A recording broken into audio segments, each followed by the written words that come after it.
Thanks to the support as a channel member, Paul Wayne. A historic night in the history of Peterborough United Football Club then, folks. It's our first game in Europe against a bunch of young boys.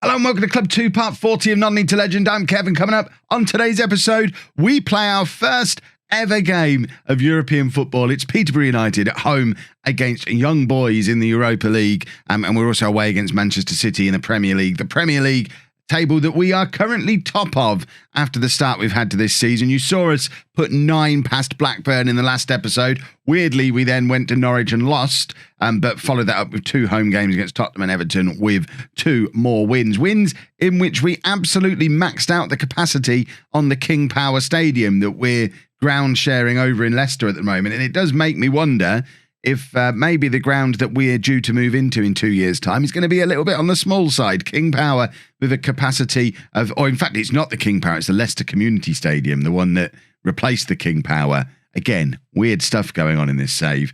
But the capacity there's 41,800. We're moving into a 33,792 capacity stadium when we're selling that one out week in, week out, and we're now in Europe. So considering we only started the process of getting ours sorted in the summer and it's got 2 more years to go, I think now would probably be a good time to sling an extra 15, 20,000 seats in there if we're going to be long-term club at this level, which, I don't know, you'd think we would be now. We're a European team. We're in this for the long haul. Sort the ground out. The Premier League table, as mentioned, also looking rather pretty. We are top of the table, 12 points from our first 5 games, just that 1 defeat against Norwich. But this year we don't have anybody who's doing a 100% record, it seems. Well, Norwich, I mean, that puts a little bit of a different spin on it, I guess. Norwich are the only unbeaten team in the Premier League and themselves are in 4th place. Kirstic is the top scorer. Pellistri is the best player and Shortire is top on assists. That suggests, and Migliaccio's up there for assists as well. That suggests we've got a pretty decent front 3/front 4, and fingers crossed they go and take Europe by storm now against young boys. This is the team for our first ever game in Europe. It's Coletti in goal, a back 4 of Williams, Parsons, Petrozilka and Novak. I've not decided Novak's a right back now, but Felipe Lopez is injured, and Novak is the obvious one to move over there because way back when we originally did find him when looking for a right back, so he is able to do right back quite well. But he's really a centre-back. Like Petrozilka, with that bullet throw that we saw in the last episode, it gets the 3 of them in the team. So it's not a disaster having Novak out at right back. And we then got Ben Bassat and Douglas Luiz in midfield. And then Shortire, Migliaccio, Pellistri supporting Kirstic up front. In fact, seeing my bench reminds me there has been more transfers since the last episode as well. I'm so excited by them, I can't get my words out. I think you got as far as Yuri Rigier in the last episode. As you can see, we continued to fill out the squad. We signed Pepelu, who's a 29-year-old Spanish midfield player. No, I mean, warning before I show you all of these, none of them are intended to go straight into the first team. These are very much filling out the squad, relatively cheap players who are they're just bodies for when we get injuries. So he's got plenty of experience. I mean, he's been at Levante all his career, lots of experience in and around the top 2 divisions in Spain. He's just there to be there. He's probably never going to play for us. I realise, I mean, I was going to say it's a lot of money, but 1.8 million where we are now isn't actually so much. So he's just there as a number. Morato is a 26-year-old Brazilian defender, a former under-21 international for Brazil. He's been at Benfica for the majority of his career. Comes over in a just below £10 million deal. Modibo Sanyan is new cover for us at left back. He's a 28-year-old Burkinabe. But is that? But I've never heard of Burkinabe. Oh, okay, so that is Burkina Faso. I was thinking, is that the same as Burkina Faso? He's a Burkina Faso international, and he's done the Spanish tour, basically, and spent some time in France as well. And then lastly, there's a youngster who was brought in. And then lastly, Jairo Mosquera is another wonder kid who's come in. He's a 19-year-old Colombian who's an attacking midfielder, can play central midfield or up front as well. Only 1.5-star current ability at the moment, but 4.5-star potential. and another wonder kid. He's had a quick stop at Porto on his way over from Colombia, but he's now going to continue his development at Peterborough United. So that's a much fuller squad now. I'm much happier with the numbers that we've got now. But as you can see, none of them actually getting in the first team, as it should be. Morato is the only one even who's made it onto the bench. The rest of them just filling out the squad and largely unregistered in our Europa League squad as well, because the one problem with bringing in a load of relatively cheap foreign journeymen is they're not homegrown, are they? So maybe I know there's going to be calls for Kev. You should have kept Simon Patton. He would have been homegrown for this squad. It would have been an extra body you had in your squad then. Yeah, but I have loyalty to Simon Patton and wanted him to go and have a career somewhere. Whereas Pepelu, I don't know who he is. I'm probably never going to speak to the man. He can just be the 25th man in our 25-man Premier League squad. And if we have 8 injuries, he can sit on the bench for us. I'm much happier ruining his career, age 29, when he's already had it and he's just here for a payday, rather than Patton, who's 22 and has been his development's been a little bit stunted from when he burst onto the scene as Championship top scorer at aged 18 and then got to the Premier League a year or two too early. I'd like to think Simon Patton could rise again yet. Kirstic, what a goal from Zarko Kirstic. It's taken us 3 minutes to score our first ever goal in European football. It's a 10th goal of the season for Kirstic, and he's absolutely walloped it. Look at the state of this. Young boys haven't brought many fans with them, have they? A little bit disappointing. But look at the hit on this. He hit that very hard into that far corner. It's 1-0 to Peterborough. And I looked at this group and thought, should we? I don't really know where we stand against other European teams, because obviously we've never been in Europe before.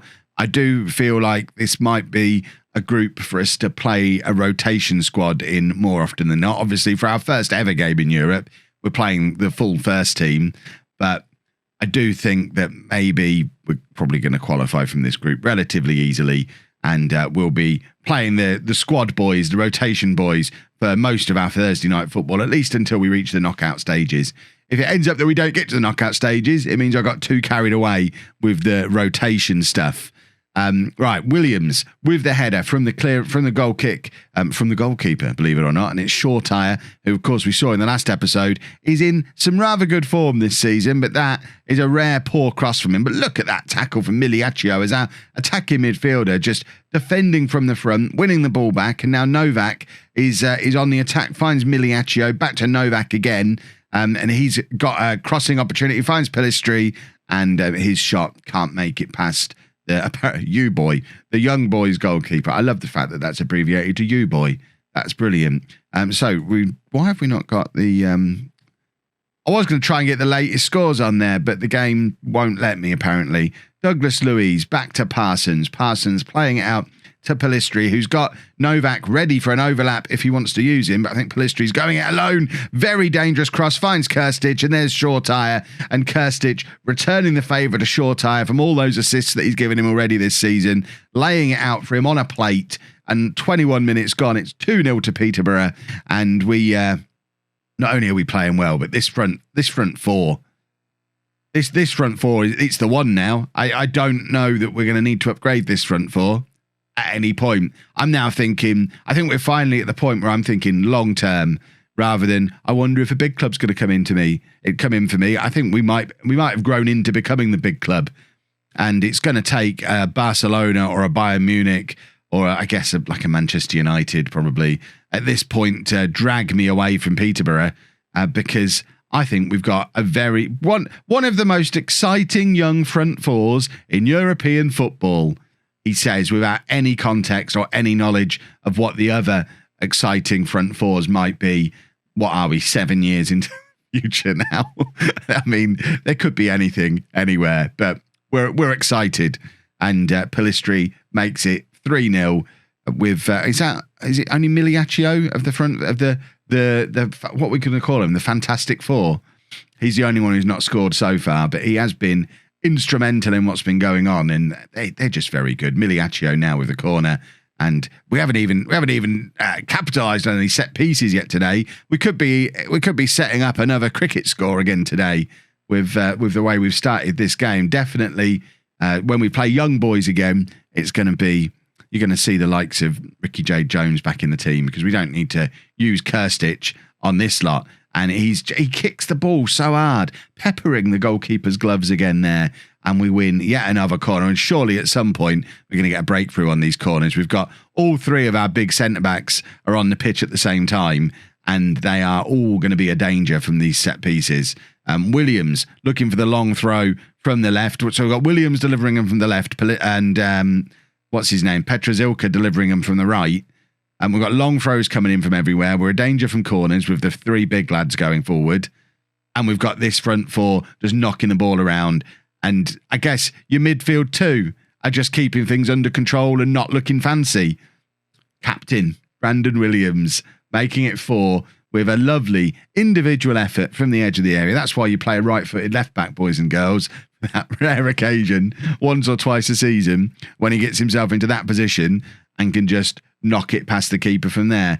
He's beaten his man, taken the shot because it was offered to him. The goalkeeper's positioning is poor, and it looks like Eintracht Frankfurt have equalised against AZ Alkmaar, and it's now 1-1 in their game, which means we are clear at the top of our group as things stand. Weird choice from Miliaccio for the free kick there, giving it to Williams. This looks straight off the training ground. I mean, it's not. I don't even know where the training ground is. If that's straight off the training ground, that's all Stephen Schumacher, my assistant manager.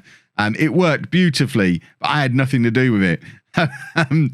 Miliaccio playing it across to Williams, who just runs and then slots the perfect through ball through to Kirstich, and it's 5.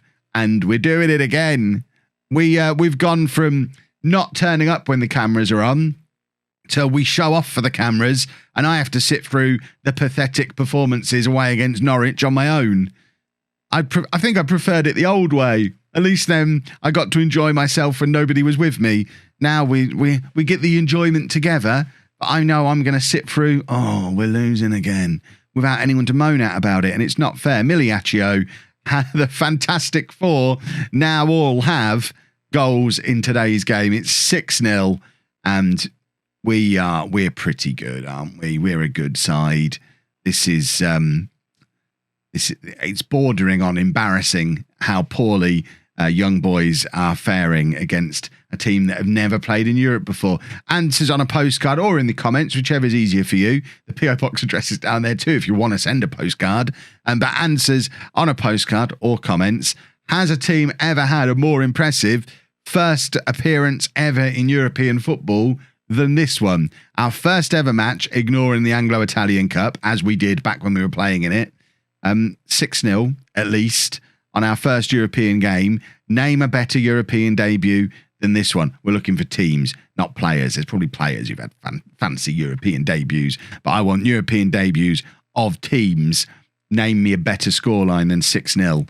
Shortire is he's just dancing around as if they've not got any defenders now. And to be honest, they might as well not have any defenders because we're just absolutely ripping them apart. I think it's probably time to make a few changes. Let's have a look on fitness, because we are playing Manchester City at the weekend. That's the other thing we've got to remember. So who have we got down on this bench? We've got pretty much got cover for every position. So who are we going to take off? I might take off the entire attacking midfield 3. I think they've done their work today. So Trinidad can come on one side, Jones can come on the other, and then Francis can come on in the middle. And that way, does he want to be an inside forward or no, an inverted winger? There we go. And that way, we're just resting up the heart and soul of the team. That's where all the creativity comes from. Obviously, it's handy having Kirstich there as well as a clinical finisher. But if push comes to shove, Jones can go up there and be almost as clinical. Whereas as the attacking midfield 3, if we lose any of them, I think we lose a lot of what's making us special at the moment. So resting them for 20 minutes, no bad thing. We'll outstretch the arms. We'll say, well done, gentlemen. That was an excellent performance. If you can go and do that again against Manchester City, I might start believing there's a chance we could be in a title race, which would be quite pleasant, being in a title race at this stage. So no changes for the Manchester City game. This is where we find out if the European hangover is still a thing in FM21. You would have heard me complain about it a lot in FM20 if you were around for the series, a couple of series we did last year. Of course, Manchester City will have been playing in Europe as well, so it'll be interesting to see if we both get a hangover, or if they've probably got a deeper squad to be able to rotate around and maybe play some players who weren't involved midweek, which is basically what we established last year was the solution to the hangover. Play almost not completely different teams, but rest and rotate a lot between your midweek European team and the Premier League game that you have for the following weekend. And we're already 1-0 down, and I'm thinking maybe making no changes, not a good plan. I mean, looking at the fitness levels of everybody, they're all maximum fitness. So it's not like they're coming into this tired. We were at home in Europe, so it's not like there's been a load of travelling involved. And obviously we had a massive win, so we should have got a huge morale boost from playing in that game. But I don't know what it is. The game just like, have they got Tonali and Camavinga in their midfield? I mean, that just seems like an abuse of the Wonder Kids lists, really. That's ridiculous. How are they not winning the league every year? I mean, they're playing quite well today. It's 2-0 after 7 minutes. It's bringing us back down to earth with a bump. But they've got Tonali and Camavinga in there. That's cheating. Goodness me. Well, what else have they got in here? Is it just full of Wonder Kids? They've still got quite a few City players left. Okay, I say quite a few, like 3, 4. But, okay, that's quite a good side. I'm not surprised we're losing already. I am surprised at how much we're being dominated and the fact it's going to be City again here. And, yeah, this is... I mean, we've had a couple of episodes where I can already see the comments section forming in my mind. FM21's too easy. Boring, too easy. Well, here you go. Here's your proof. It's not too easy. We've had a fantastic start to the season, and now we're getting smashed. So it has its ups and downs, just like real football. Teams have big wins in real life sometimes. Teams hit good form in real life sometimes. But we're now slipping on a banana skin. Can you even call Manchester City a banana skin? They're way below us in the league as well going into this. They've not had a good start to the season. And we need to get back into this game. A goal before half-time gives us a chance going into this second half. Pellistri plays it forward to Miliaccio. We just need that one good ball, and Kirstic is in here. He's beaten Laporte, and Kirstic, he's hit the post. Oh, that's the first time I've seen him miss one of those. He's got into that position so many times in these opening 5 or 6 games of the season. That was more like the Kirstic we know and love from last season. And that's a worrying development. I hope his buoyant form has not come to an end already. We wanted him to hit 30 goals before he started to have poor games. Right, 41 minutes on the clock. It's City with a corner. We need to clear this. We do clear this. And I thought we were going to get an opportunity for a counter-attack, but it looked like it was going to drop to Miliaccio for the ball over the top to Kirstic, but it didn't. And now we pump the fists again and beg the players to go and do something different in the second half. Who have we got down on the bench? We've got Rigier from Ajax, who we could bring on in midfield if we need to establish ourselves in there a little bit more. We've got Ricky J. Jones, of course, who can come on. But actually, looking at the fitness levels, it does seem to be the 3 who got their rest against young boys are still the ones who are tiring. They're the ones who do the majority of the work. Kirstic has done brilliantly there until the finish. And there it says, we got the great play from Kirstic until the finish. We got it in the commentary as well. He's having a bit of a poor game today. In either of those 2 big wins you've seen, he'd have got 2 goals with those 2 chances. He seems to be having a little bit of stage fright against Manchester City. Miliaccio playing it to Williams. Williams with the cross. Pellistri's there, and he's headed wide as well. We're getting opportunities now in this game. XG-wise, it's fairly close, but City have just been far more clinical with the opportunities they've had compared to us. And I think we do need to make some changes to that front 4. Not playing fantastically. Shorty's having a terrible game, so Jones can come on for him. And Pellistri, I guess we bring... Can he actually play out there? That's not what we signed him to do. Not really. I don't want him out there. Let's get Trinidad out there. And we are going to bring Rigier on anyway in midfield, and we're going to do this. And I guess we have to go attacking. We've got to try and get back into the game. We're showing a lot of faith in Kirstic here by keeping him on the pitch. when he's not played particularly well, but the two wingers had played even worse. So I guess we had to prioritise who was coming off. Petrozilka with another one of his dangerous low bullet throws, but actually it's left us in all sorts of trouble, not because of the throw itself, but because of the sloppy pass from Novak. Camavinga intercepts and luckily drills his shot into our side netting, but that was dangerous. Petrozilka's going to have another go at it though, and there's no where we're supposed to have Parsons stood there for the flick on. I know it's a bit of a risk sending both of our centre backs forward. That might be why he's not gone. Maybe we need to adjust that if Petrozilka's taking them and have Novak there for the flick on maybe. But just hurling it into the penalty area and having no one there to get on the end of it is a total waste of time that's put us in trouble twice here. And City are in again. And luckily, Coletti's a pretty good goalkeeper and does well to keep them at bay. But they've gone up another gear again in the last 25 minutes or so of this match. And we've been schooled today, boys and girls. We've gone from beating up young boys to having a taste of our own medicine against Manchester City, who are clearly a step above us at the moment. Jones at the far post can't keep his header down really from the cross from Trinidad. And I think that was probably the final opportunity for us to make it back into this game. And we could still grab a goal to make it look more respectable, but we're not going to score two in the final 40 seconds of this match. Trinidad to Luiz to Jones, back to Douglas Luiz again. He's giving it back to Jones. He's got Williams on the overlap and uses him. I mean, we are playing better football in the second half, but at the same time, we've not really looked like scoring. We've had a couple of those chances around about the 45 to 65 minute points of the game, around about there. But that was our 20-minute spell where if we were getting back into it, we had to score then, and we didn't. And you live and you learn. But that is 2 defeats from our first 6 games. We're not dominating the Premier League opening quarter this year like we did last year. And let's not have too many more of these defeats away from home. I know what I'm like. I'll start second guessing myself and come up with a tactic for away games, and then that'll cause us to finish mid-table because it won't work and it will take me too long to realise it. I know the mistakes I make. I'm just powerless to stop myself from repeating them. We'd have taken that as a start. It's an opening six games at the start of the season. We've won our first Europa League game. We're in a Champions League spot. Take the positives, boys and girls.